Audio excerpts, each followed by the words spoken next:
Today I'm bringing you episode 6 of my Nomad life series, and it is about the things you have to consider before choosing your next country. Hello cookies, it's Siri, I'm back, and today I have a nip slip. Hello cookies, it's Siri, I'm back, and today I'm bringing you episode 7 of my Nomad life series, and it is how to actually start a nomad lifestyle. First and foremost, make your research to check whether this lifestyle is for you. Read blogs, talk to people who took the plunge, and watch related videos. Are the sacrifices worth it? Do you have the right mindset? Are you okay not to have the American style kitchen or a huge backyard, etc.? Some videos I made about what you should think about will be listed in the description box down below. Secondly, list the primordial things to your well-being. Is it warm weather, efficient healthcare, lots of nature, and so on? Write down all the elements that you just cannot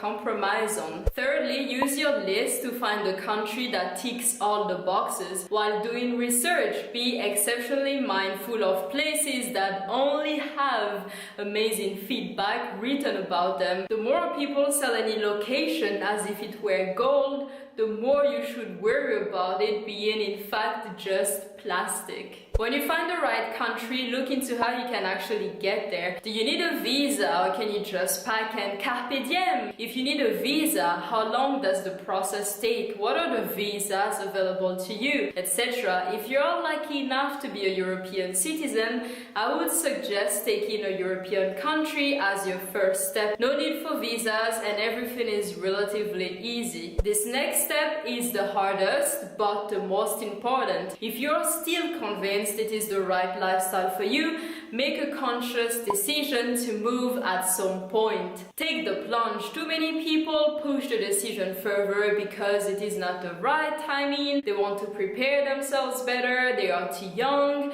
and other plethoras of excuses. No more excuses, just go for it. Not later, not someday, now. If you do not decide at this point that you will leave, you won't. The timing will never be 100% right, but it is up to you to make it work. I was definitely terrified when I moved to Singapore when I was 17. I started losing sleep 6 months prior to my departure, having nightmares, having panic moments, and wanting to give up. I pushed through, and it was totally worth it. I wouldn't be here speaking to you in English or speaking to you at all if I didn't push through it and just stuck to my decision. If not now, when? Are you going to regret not leaving when you're on your deathbed? It sounds pretty grim and macabre, but honestly, the things that I do, I always wonder if I would regret not doing them when I'm on my deathbed, and if the answer is yes, I would regret not having done it, then I have to do it because I never want to have regrets in my life. Funding. Probably the most troublesome part of the whole thing. Look into how you can get the money to start your journey. Can your parents help you? Can you take a part-time job for a few months or years and save the money?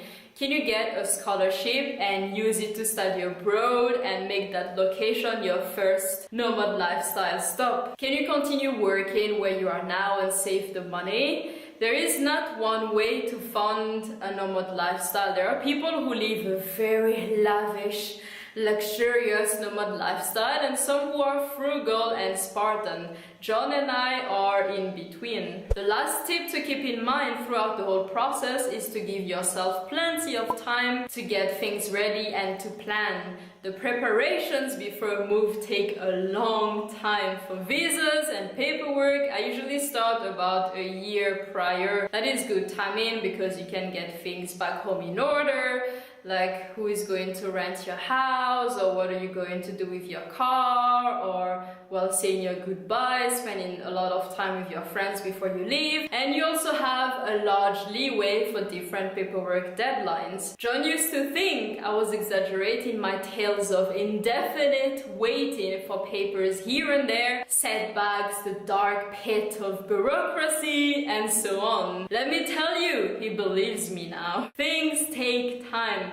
My Swedish visa renewal took 2.5 years. My Singapore visa took more than a year and it was rejected 3 times before approval, and I have many more examples that I will spare you, otherwise this video will be 5 hours long. And that is the end of this video. I hope you cookies enjoyed it. If you did, please leave me a thumbs up and subscribe if you don't want to miss the upcoming videos. I really just wanted to give you the practical tips, and not really tips but the practical steps on how to really get started on the journey, instead of just saying, yeah, well, just get started and let the wind push you through the hassles and everything. I really wanted to give you something concrete because that's what I would want to get, and I think I already mentioned it, but leave me a thumbs up if it were a little bit useful or if you learned anything new, and let me know in the comment section down below what other topics you would want me to address in terms of nomad lifestyle, because I am running out of ideas. So let me know so I can film them for you, of course, and until next time, I will see you at the next video. Bye bye!